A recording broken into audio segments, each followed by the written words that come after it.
Good morning friends, हूँ पूजा ma'am तमाરું हार्दिक स्वागत करूँ छूँ आ खूबसूरत सवाરમાં। હવે આપણે દરરોજ ભણીએ છીએ કે રિવિઝન આપણે કરીએ છીએ, તો રિવિઝનમાં આપણે ચેપ્ટર નંબર 6 એન્ડ 7 સુધી કમ્પ્લીટ કરી ચૂક્યા છીએ। તેમાં આપણે જોયું હતું, શું જોયું હતું? ભાષા જાય તો સંસ્કૃતિ જાય, સાથે સાથે નવસર્જનની વાટે। તો આજે આપણે જોવાના છીએ કયું ચેપ્ટર છે। હવે તમે લોકો મને યાદ કરીને કહો કે કયું ચેપ્ટર છે, યાદ કરો।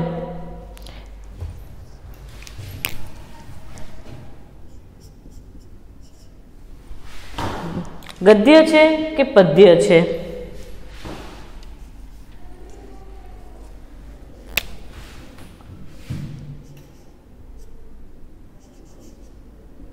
પદ્ય નંબર 8, નામ શું છે?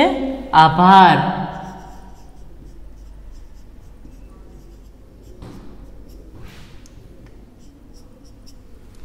પછી છે ઉષ્ણસ,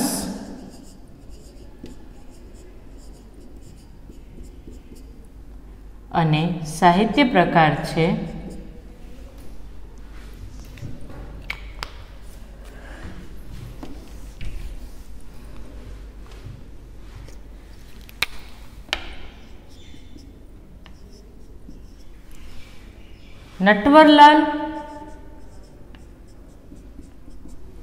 નટવરલાલ કુબેરદાસ પંડ્યા।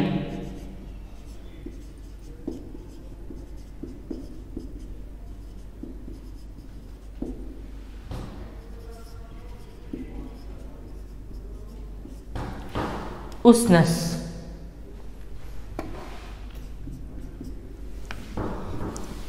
અને સાહિત્ય પ્રકાર છે સોનેટ।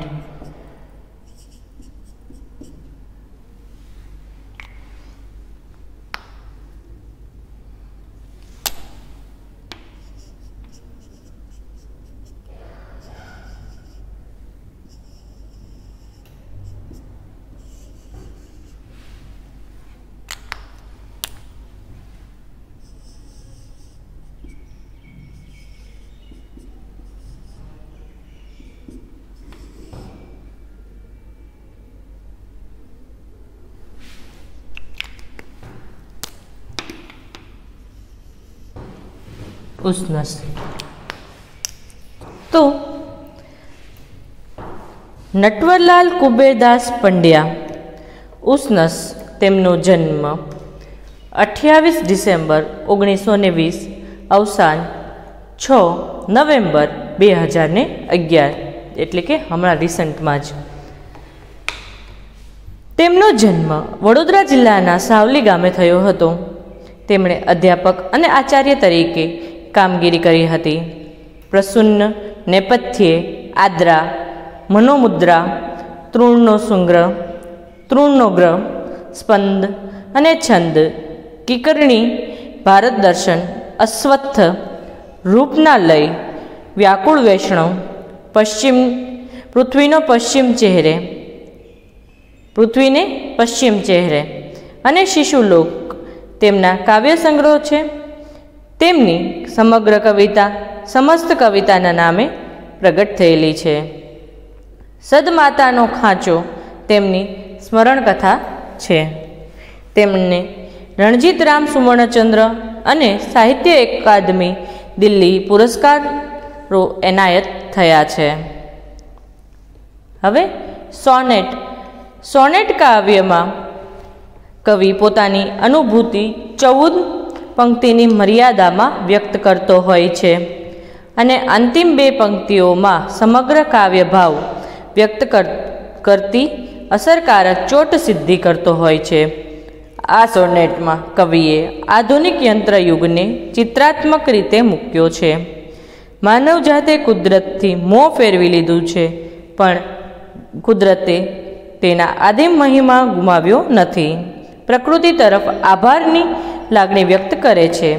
કાવ્યની પ્રથમ પંક્તિમાં જ કવિ લખે છે, અમે તો આકાશ થકી ભણી પીઠ ભણી, અમે તો આકાશો ભણી પીઠ કરી, તીને ભીત ચણી હતી, છતાં અમારે ઘરની છેક ભીતર હજુ કબૂતરો, હોલા, ચકલીઓ આવે છે. રસોડામાં તેમના દ્વારા પડાતા તણખલા, તેમની ચીચી ટહુકા ખરેલા પીછાઓની કવિ ખૂબ સારું લાગે છે. હજી સારું છે કે ભીતની તરાડમાં પૂછ્યા વગર ઘાસ ઉગે છે. આમ માણસે ઊભી કરેલી કૃતક કઠોર ભીતોને તોડી પણ પ્રકૃતિ પોતાની પાસે દોડી આવે છે. અંતિમ બે પંક્તિઓમાં આખા કાવ્યની ચોટધારદાર રીતે વ્યક્ત કરી કવિ લખે છે, માટીએ તેના હજી પેલા આદિમ મૂળો સાચવી રાખ્યા છે, જેથી વાડ છોડે પ્લાસ્ટિકના ફૂલો ઉઘડતા નથી. માણસ ભલે બદલાયો, પણ પ્રકૃતિએ તેના ગુણધર્મો જાળવી રાખ્યા છે. એ બદલ કવિ આભારની લાગણી વ્યક્ત કરે છે. તો લાસ્ટ લેક્ચરની જેમ આપણે અત્યારથી હોમવર્ક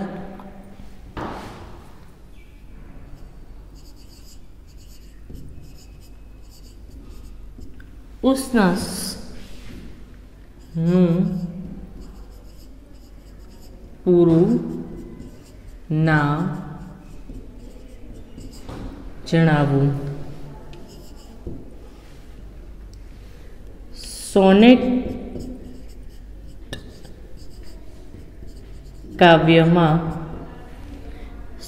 કાવ્યમાં કેટલી પંક્તિની મર્યાદા હોય છે? તો કેટલી પંક્તિની મર્યાદા હોય છે? તો કે 14 પંક્તિની મર્યાદા હોય છે. 14 લાઈન જ હોય, અને એમાં પણ લાસ્ટ બે લાઈનમાં અસરકારક એટલે આખા કાવ્યનું સારરૂપ તેમાં કહેવામાં આવ્યો છે. તો કાવ્ય સમજીએ તો અમે તો આકાશ ભણી પીઠ કરી તી ભીત ચણી, અરે સારું છે કે હજી પણ અમારા ઘર મહી. હવે એમ કે છે કે અમે તો આકાશ સુધી એટલે મોટી મોટી બિલ્ડિંગો, અત્યારે તમે જુઓ કે 150 માળની બિલ્ડિંગો ચણવા માંડી છે. ઇવન ગુજરાતમાં પણ હવે 50 થી 70 માળ સુધીની બિલ્ડિંગની પરમિશન મળી ગઈ છે. તો તમે વિચાર કરો કે આટલી ઊંચી બિલ્ડિંગો થવા માંડવાની છે.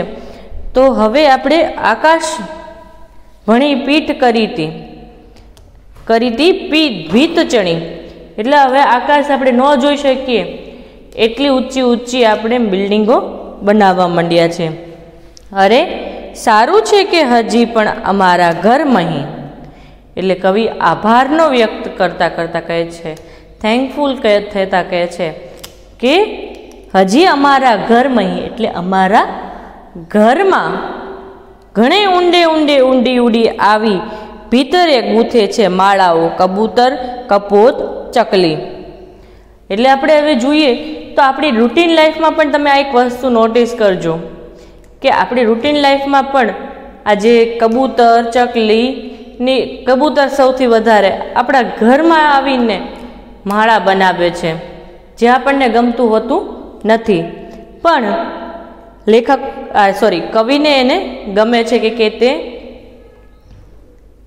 ના ઘરમાં આવીને કવિને ગમે છે કે આ કબૂતર, કપોત, ચકલા એના ઘરમાં આવીને માળા બનાવે છે. એટલે એનું ઘર જીવંત લાગે છે અને એને એમ લાગે છે કે હજી પણ પ્રકૃતિ મારી નજીક છે. લઈને આવે થોડું ગગન ઘરમાં મીશ વળી. એમ કે છે કે ઘરમાં આવે છે થોડુંક મીશ વળી, એટલે કે આ ઘરમાં આખું આકાશ લઈને આવે છે. માનો કે આપણું આખું આકાશ જે છે એ ઘરમાં આવી ગયું હોય એમ લાગે છે. અમો સૌના ઋણી નભતી ઘરમાં જેની નભતા. અમે સૌના ઋણી અમે આ કબૂતર પ્રકૃતિના ઋણી છીએ, આભારી છીએ કે તે અમારી ઉપર નભે છે. કારણ કે શું કામ? હવે તો આપણે ઊંચી ઊંચી બિલ્ડિંગો બનાવી નાખી છે, એટલે કબૂતર જે પક્ષીઓ છે એ લોકોને રહેવાના જે માળા છે, આપણે જે વૃક્ષો કાપી નાખીએ છીએ એટલે એ લોકોને રહેવાના જગ્યા નથી મળતી, એટલે એ લોકો આપણા ઘરમાં આવીને રહે છે. એટલે અહીંયા ઉષ્ણસજી એમ કહે છે કે હજી સારું છે તે લોકો આપણા ઘરમાં આવીને આખું આકાશ આપણા ઘરમાં લઈ આવે છે. હજી સારું છે કે સિર પર રસોડે તણખલા, ઝીણી ચીચી ટહુકા, મલમલી પીચ્છાઓ ખરી. એમ કે છે કે હજી સારું છે, કારણ કે આપણને ખબર છે કે હજી ઘણી એવી પ્રજાતિઓ છે, ચકલીઓ છે અત્યારના નાબૂદ થતી જાય છે. સેવ the bird, save the sparrow, એવા બધા સ્લોગન લખવામાં આવે છે. તો એ શું કામ લખવામાં આવે છે? કારણ કે આપણા ઘરે તે લોકો આવીને રહે છે, પણ કબૂતરા આવીને રહે છે, પણ હજી જુઓ તમે આ વૃક્ષોનું છેદન થતું જાય છે, એટલે પક્ષીઓ ટપોટપ મરતા જાય છે, એની પ્રજાતિઓ નાબૂદ થતી જાય છે. ઘણી બધી એવી પ્રજાતિઓ છે જે આપણને જોવા પણ મળતી નથી. એનું ઉદાહરણ તમારે આવશે પંખી લોકમાં. એમાં ઘણા એવા પંખીઓ છે કે જેને આપણે જોયા જ ન હોય અને સાંભળ્યા પણ ન હોય નામ, એવા આપવામાં આવ્યા છે.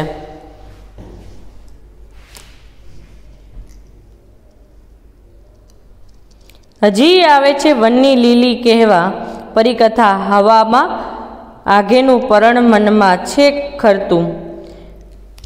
લીલોતરી જોઈને હજી એમ લાગે છે કે ક્યાંક પરિકથામાં આપણે વાંચતા હોય, કુદરતી સુંદરતા વિશે જોતા હોય તો આપણને હજી એમ લાગે છે કે કોઈ આપણને વાર્તા કહેતું હોય એવું લાગે છે. હજી તો સારું છે ભીત તરડમાંથી માથું ઉચકી વિના પૂછ્યા ગાછ્યા તૃણ નીકળતું ફૂંક કરીને. આપણે ઘણીવાર આપણે મોટી મોટી બિલ્ડિંગમાં જોશો ને, તમારી આજુબાજુ કોઈ મોટી બિલ્ડિંગ્સ હોય તો એમાં જોજો કે વૃક્ષ પણ નાનું અમથું છોડવું ત્યાંથી ઉગી નીકળે છે. 5મા 6ઠા માળે કોણ એને પાણી દેવા જાય છે? કોણ એને ખાતર દેવા જાય છે? પણ તો પણ તે પ્રકૃતિ પોતાનું રસ્તો નીકાળી લે છે અને પોતાને બીજા કોઈને પૂછ્યા કાછ્યા વગર ત્યાંથી નીકળી જાય છે. એટલે એમ કહે છે કે અમે તો ભીત ચણીને આકાશો તરફ પીઠ કરી હતી, પણ સારું છે કે હજી અમારા ઘરમાં ઉડતા ઉડતા અંદર આવીને કબૂતરા, ચકલી, હોલા અમારા ઘરમાં ઘર કરે છે, માળો ગૂંથે છે. એ બહાને તેઓ થોડું ગગન અમારા ઘરમાં લઈને આવે છે, અને અમે ઋણી છીએ, અમે આભારી છીએ કે તેઓ અમારા ઘરમાં નભે છે. તેથી જ અમે નભીએ છીએ, અમે એ લોકો ઉપર નભીએ છીએ. કારણ કે પ્રકૃતિ ન હોય તો તમે વિચાર કરી લો કે પ્રકૃતિ જો આપણેથી રૂઠી જાય તો એ શું હાલત થાય. કાં વરસાદ જ ન આવે તો બધું જ વેરણ છેરણ થઈ જાય, અને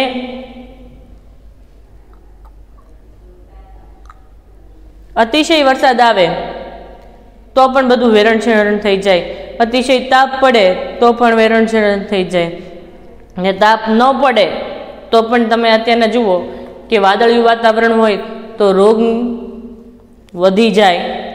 એવી રીતે શિયાળો, કોઈ પણ ઋતુ હોય, જો તે પોતાની રીતે પ્રકૃતિ પોતાની રીતે કામ ન કરે તો એમાં મનુષ્ય કાંઈ કરી શકે નહીં, અને એને બગાડનાર બીજું કોઈ નથી, મનુષ્ય જ છે. તો એ મનુષ્ય પોતાની જાતે જ આ વસ્તુ બગાડી છે, અને આપણે આભારી છીએ કે હજી પણ પ્રકૃતિએ પોતાનો સ્વભાવ ગુણધર્મ છોડ્યો નથી. હજી સારું છે કે રસોડામાં માથા ઉપર તણખલા ઝીણી ચકલીઓ ચીચીના ટહુકા સંભળાય છે અને મલમલી પીંછાઓ આપણા ઘરમાં ઉડતા હોય છે. જેના ઘરે કબૂતરા આવ્યા હોય માળો બનાવવા તેના ઘરે ખબર જ હોય છે. હજી એ વનની લીલી પરિકથી કથા કહેવા માટે પર્ણખરીને દૂરથી મારા મનમાં આવે છે. હજી સારું છે કે ભીતની તરાડમાંથી માથું ઉંચકીને પૂછ્યા વગર ઘાસનું તણખલું ફૂંક મારીને બહાર નીકળે છે. ભલું કે માટીમાં હજી વનતણા આદિમ મૂળો, હજી વાડા છોડે નથી ઉઘડતા પ્લાસ્ટિકના ફૂલો.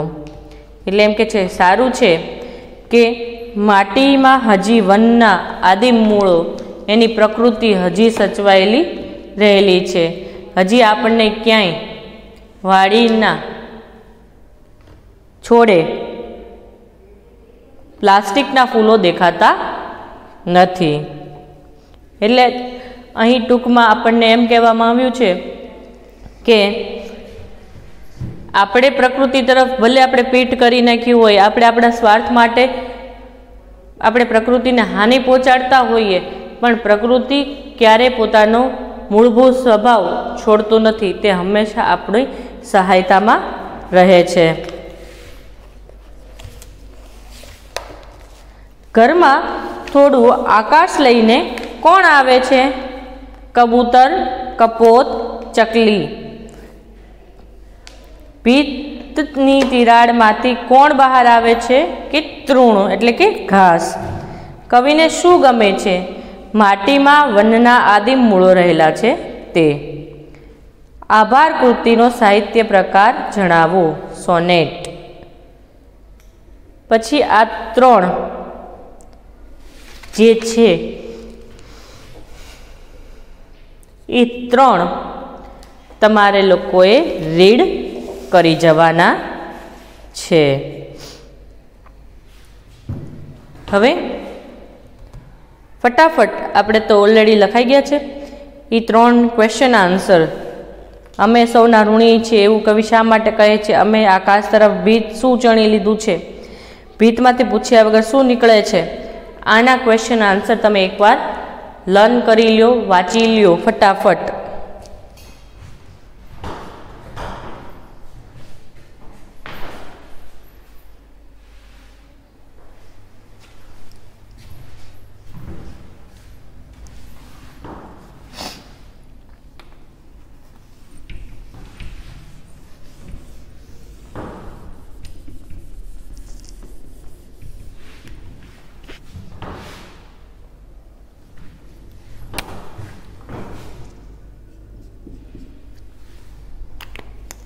હું આ લખું છું ત્યાં સુધી તમારા લોકોએ રીડ કરવાનું છે.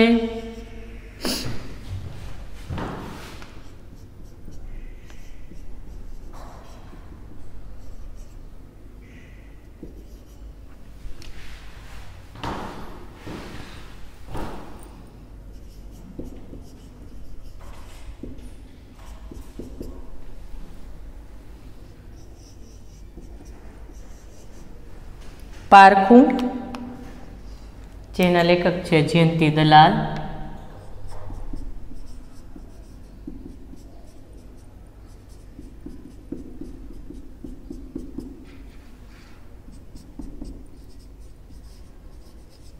હળવું એકાંકી.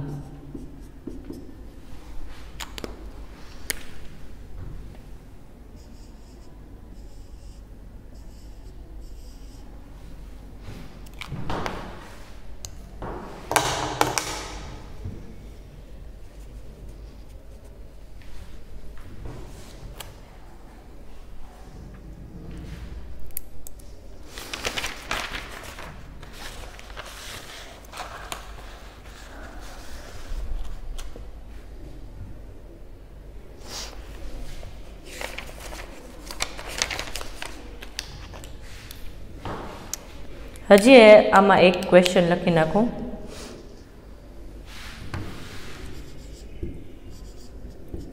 કવિ કોનો આભાર માને છે।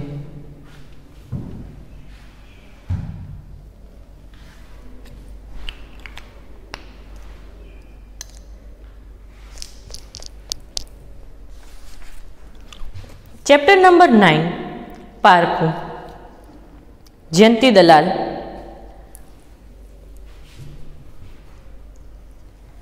જન્મ 18 નવેમ્બર 1909। અવસાન 24 ઓગસ્ટ 1970। જયંતી ઘેલાભાઈ દલાલનું વતન અમદાવાદ હતું। તેઓ વાર્તાકાર, નાટ્યકાર, નવલકથાકાર અને અનુવાદક તરીકે વિખ્યાત હતા। જવનિકા, પ્રવેશ બીજો, પ્રવેશ ત્રીજો તેમના પ્રયોગશીલ એકાંકી સંગ્રહ છે।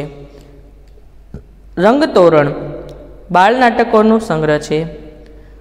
ઉત્તરા, જુજવા, કથરોટમાં ગંગા, મુકમ કરોતે, આ ઘેર પેલે ઘેર, અડિયો પડખે, યુધિષ્ઠિર તેમના નોંધપાત્ર વાર્તા સંગ્રહ છે।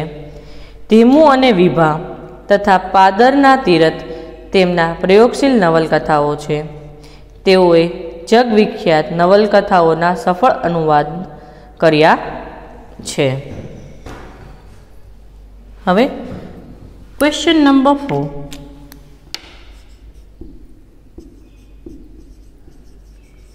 પારખું કૃતિ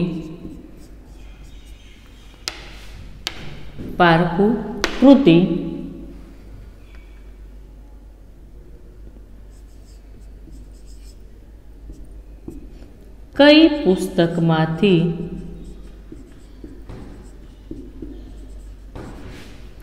લેવામાં આવ્યું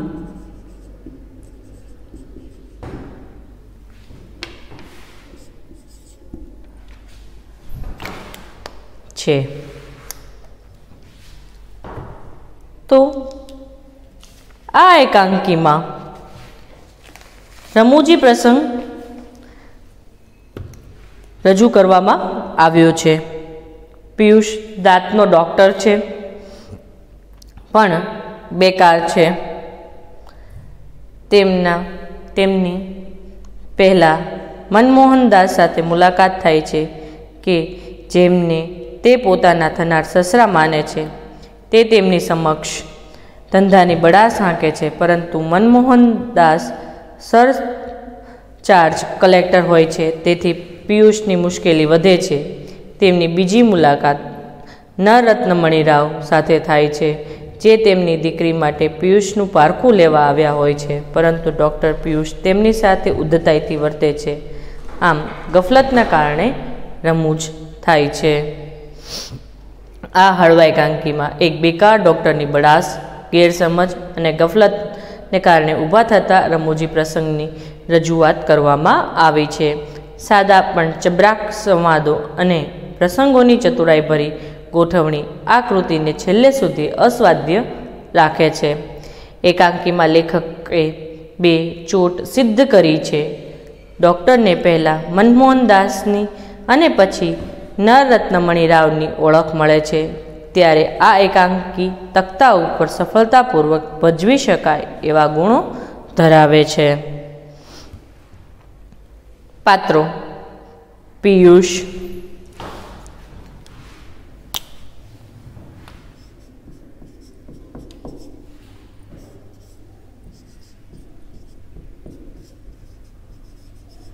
ડૉક્ટર પિયુષ,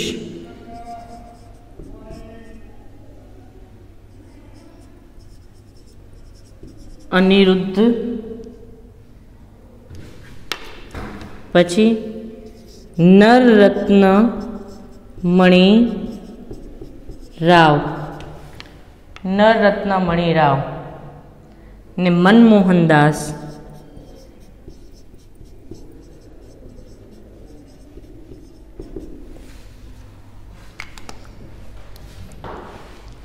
સ્થળ: દવાખાનું। સમય: સવારના 10 વાગે। ડૉક્ટર: હમણાં જ વિજેટેથી આવ્યો। અનિરુદ્ધ: હવે રાખ ને ભાઈ. ડૉક્ટર: અનિરુદ્ધ. અનિરુદ્ધ: શું છે? ડૉક્ટર: તમે આમ ને આમ. ડૉક્ટર: સે. અનિરુદ્ધ અધવચ્ચેથી અટકાવી: પણ તમે શેનો કહી મરે છે? Doctor: you don't understand. તું સમજતો નથી. મારા સ્ટાફના દેખતા. અનિરુદ્ધ ખડખડાટ હસતા: તારો સ્ટાફ? હા હા હા. Doctor: I mean my compounder. સાથે પેલા નોકરને પણ ગણાવને. મહિનાને 8 આના પરખાવે છે ને બધું પીળે પાને. I don't know how to teach you to talk. I do not know how to teach you talk. તો અહીંયા બે ફ્રેન્ડ્સની અત્યારે વાત ચાલે છે કે પિયુષ જે છે એ ડૉક્ટર હોય છે દાંતનો, અને એનો ફ્રેન્ડ એને મળવા આવે છે. એનો ફ્રેન્ડ એને મળવા આવે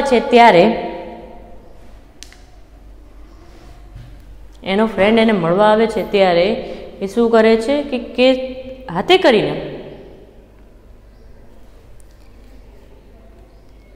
એમ કહે છે કે હું વિઝિટેથી આવ્યો છું, પણ એની આગળ કોઈ પેશન્ટ હોતા નથી. તો તે એમ કહે છે કે હું હમણાં વિઝિટેથી આવ્યો, પણ એના ફ્રેન્ડને ખબર હોય છે એટલે એમ કહે છે કે છાનો માનો બેઠ ને મને ખબર છે બધી, તું બેઠ. એટલે ઓલો ડૉક્ટર એમ કહે છે કે મારા સ્ટાફની સામે તો તું મારી ઇન્સલ્ટ ન કર. એટલે તરત જ એનો ફ્રેન્ડ જે અનિરુદ્ધ હતો એ હસવા માંડે છે કે તારો સ્ટાફ? કયો તારો સ્ટાફ?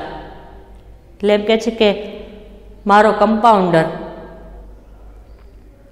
એટલે એમ કહે છે કે પેલા ઓલા નોકરને ગણાવને સાથે સાથે. એટલે એમ કહે છે કે મારે તને કેવી રીતે ડૉક્ટર પિયુષ મારે તને વાત કરતા કેમ શીખડાવી એ પણ મને ખબર નથી પડતી. હવે પેલા જાતે શીખને. એટલે તારે કેવું છે શું? હું એમ કહું છું કે આપ કશા કામ વિનાના અહીં બેઠા હતા એવી નક્કર સ્થિતિથી મને વાકેફ કરવાની સભ્યતા આપે શીખવી લેવી. વારું મોટા થોથામાં મોં ઘાલે છે. એટલે પાછું એમ કહે છે કે તમે નવરા બેઠા છો ને એ તારે સાબિત કરવાની જરૂર નથી એમ કહીને કે હું વિઝિટેથી આવ્યો છું એમ.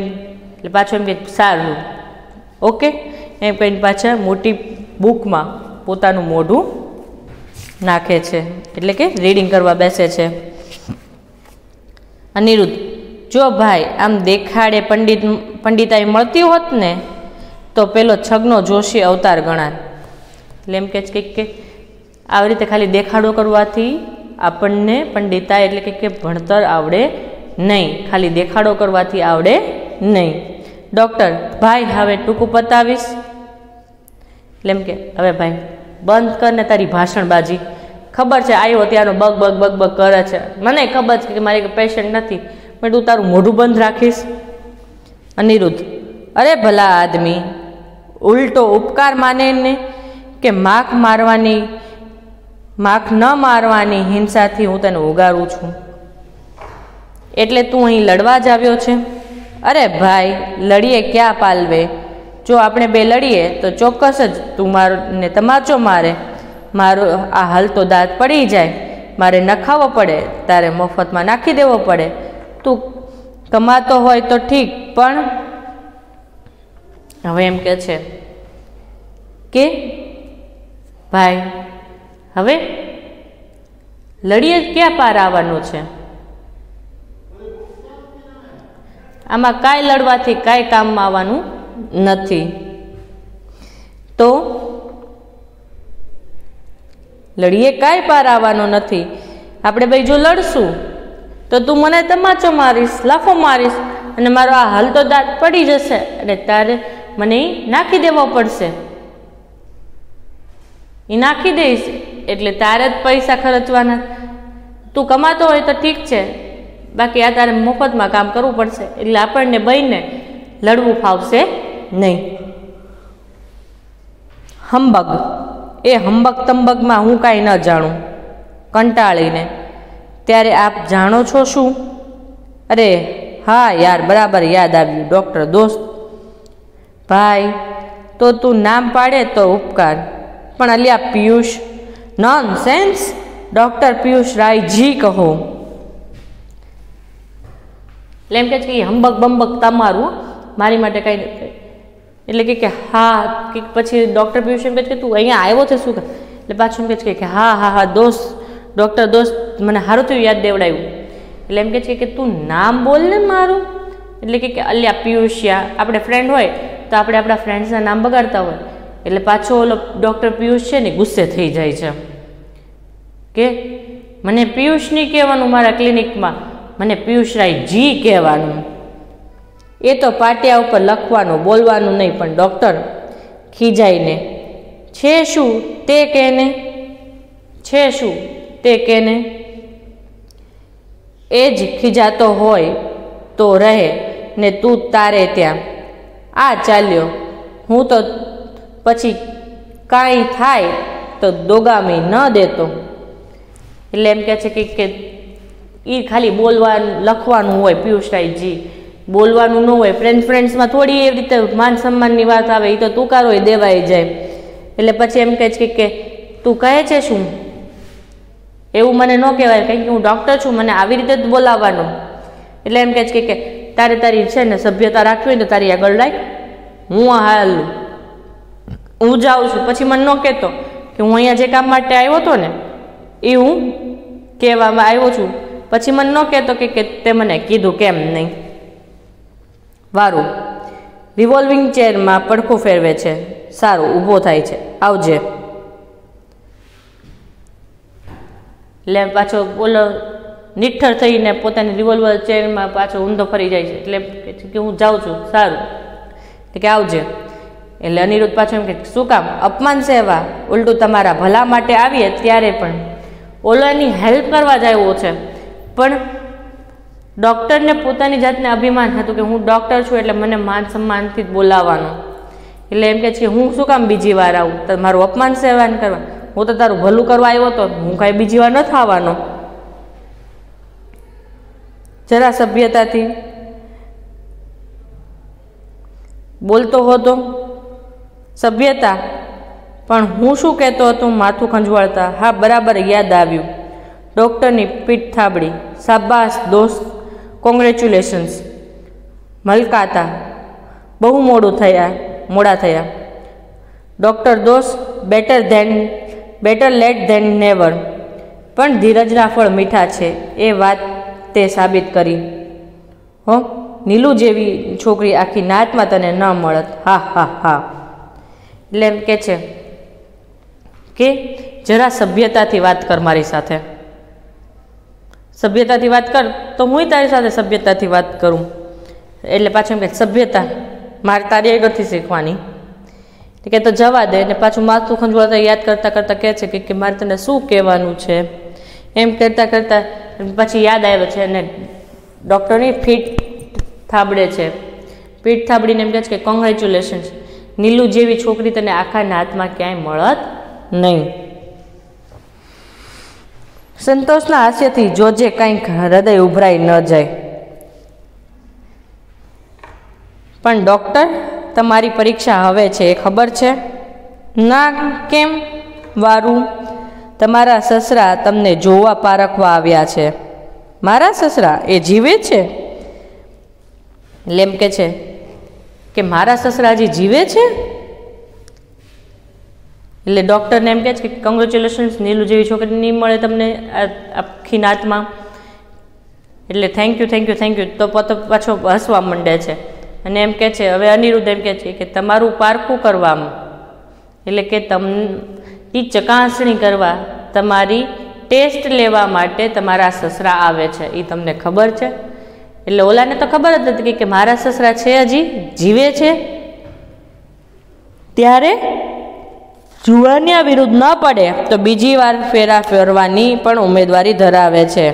તે અહીં આવ્યા છે. એટલે એમ કે છે કે એટલા સ્ટ્રોંગ છે ને દેખાવડા છે કે જો જુવાનિયા વિરુદ્ધમાં ન પડે, એટલે કે એમ ન કે હવે તમારે લગ્ન ન કરાય, તો એ બીજી વાર લગ્ન કરવાની ઉમેદવારી પણ ધરાવે છે, બીજી વાર લગ્ન કરીએ. એટલે પાછો ડૉક્ટર પિયુષ એમ કે છે એ અહીંયા આવે છે. હા, આજે જ સવારે મેલમાં આવ્યા અને હમણાં જ આ બાજુએ પગલાં થતા હશે, પણ કહ્યા કહેવરાવ્યા વગર. હવે મેલમાં આવ્યા છે એટલે ટ્રેનમાં આવ્યા છે, એક્સપ્રેસ ટ્રેનમાં આવ્યા છે. મેલ એટલે ઈમેલમાં નથી આવ્યા. એટલે પાછો ડૉક્ટર પિયુષ એમ કહે છે કે કાંઈ કીધા કેવરાવ્યા વગર આવે છે. ઘેલો રે ઘેલો, એમને તો તને કશી જ તૈયારી વિના જોવો છે. That is strange. તારા વિવાહ જેટલું નહીં. પણ અનિરુદ્ધ, મારે શું કરવું? હું તો એમને ઓળખતો પણ નથી. Seriously? Surely this is a strange. Doctor, દીઠે પણ નહીં. એટલે એમ કહે છે કે માણસને પારખું કરવું હોય, ટેસ્ટ લેવી હોય તો એને તારે જોયા કાર્યા વગર જ, તને કીધા વગર જ તને જોવો છે. એટલે એમ કહે છે કે કેવું અજીબ છે, મેં તો એને જોયા પણ નથી. એટલે પાછો અનિરુદ્ધ એના મિત્ર સાથે મસ્તી કરે છે કે તારે લગ્ન જેટલું તો નહીં. એટલે પાછું એમ કહે છે કે હું તો એને ઓળખતો પણ નથી. એટલે પાછો અનિરુદ્ધ એને એમ કહે છે કે જોઈએ પણ તું નથી ઓળખતો? અરે ભલા આદમી, લધીના નામે પણ નહીં, કે નામે પણ નહીં. તો તારે સંભાળવાનું, કારણ કે એ માણસ જરા વહેમી છે. અને વળી પાછું જૂના જમાના ત્યારે તો કંબતકી.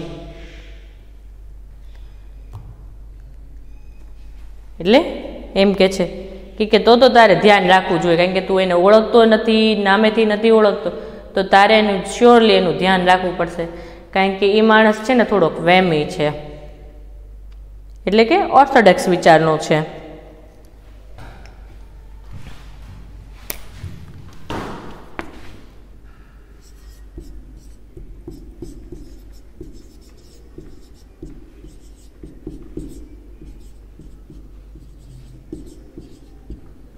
ડૉક્ટર પિયુષ કોણ છે?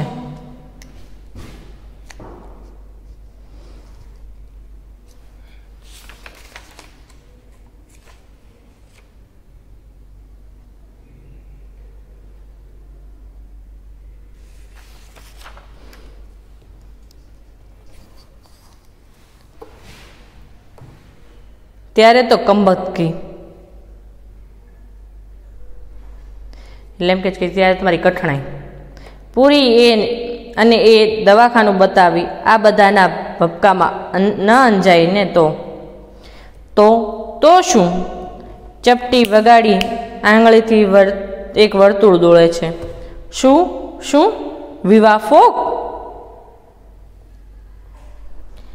એટલે એમ કે છે કે જો આ તારા હોસ્પિટલના કે દવાખાનાના ચકાચોંદમાં એ અંજાઈ ન જાય તો સારું. એટલે પાછા એમ કહે છે કે તો લગ્ન કેન્સલ. પણ મારે કરવું શું? તું ઓળખે છે? હા, દીઠે અને નામ બંને રીતે.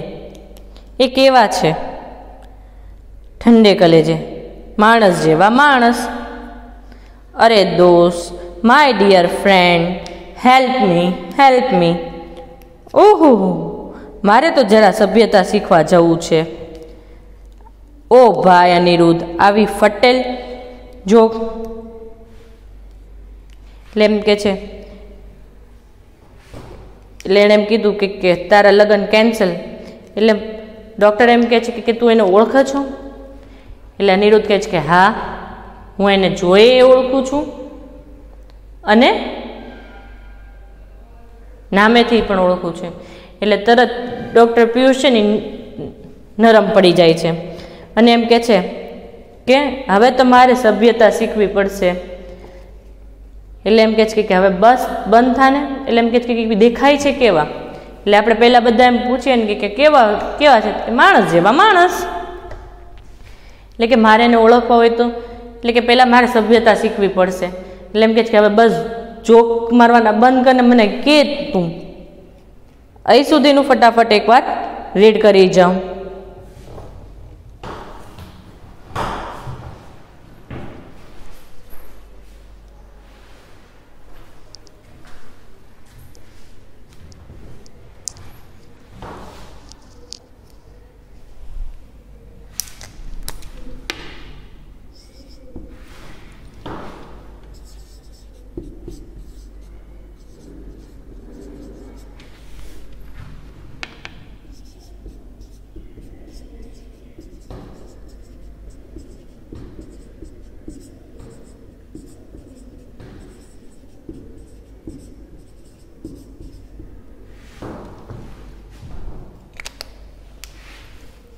અનિરુદ્ધ ડૉક્ટર પિયુષ પાસે કેમ આવે છે? એટલે એમ કહે છે કે તું આવી મજાક મસ્તી મારી સાથે ન કર અને મને કે તે કેવા દેખાય છે. તો આપણે અહીં આટલું રાખીએ છીએ. નેક્સ્ટ લેક્ચરમાં આપણે આ કન્ટિન્યુ કરશું, આ ચેપ્ટર કન્ટિન્યુ કરશું. તો આજે આપણે જોયું આભાર, જેમાં ઉષ્ણસજી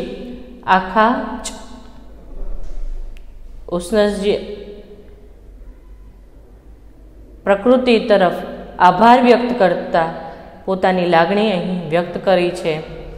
આપણે ભલે પ્રકૃતિ તરફ પીઠ કરી નાખી છે, પરંતુ હજી પ્રકૃતિએ પોતાનો સ્વભાવ છોડ્યો નથી, તેની માટે તે આભારી છે તે બતાવતો સોનેટ આપણે આજે જોયું.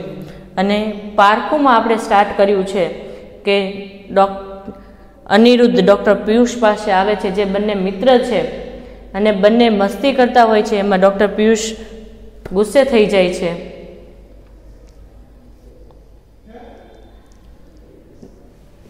જાય છે. અને પછી પોતાને આવવાનું કારણ અનિરુદ્ધ બતાવે છે, તે આપણે અહીં જોયું. હવે આગળ અનિરુદ્ધ એના ફ્રેન્ડની કેવી રીતે મદદ કરે છે અને પછી કેવી રીતે નરરત્નમણી રાવ આવે છે અને મનમોહનદાસ આવે છે, તેની વાત આપણે જોવાની છે, પરંતુ એ નેક્સ્ટ લેક્ચરમાં.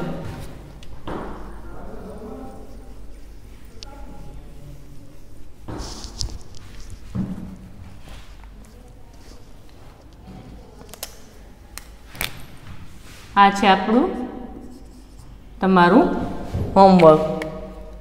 તો નેક્સ્ટ લેક્ચરમાં આપણે આગળ વધીશું. ત્યાં સુધી goodbye, have a nice day and take care and stay home and by.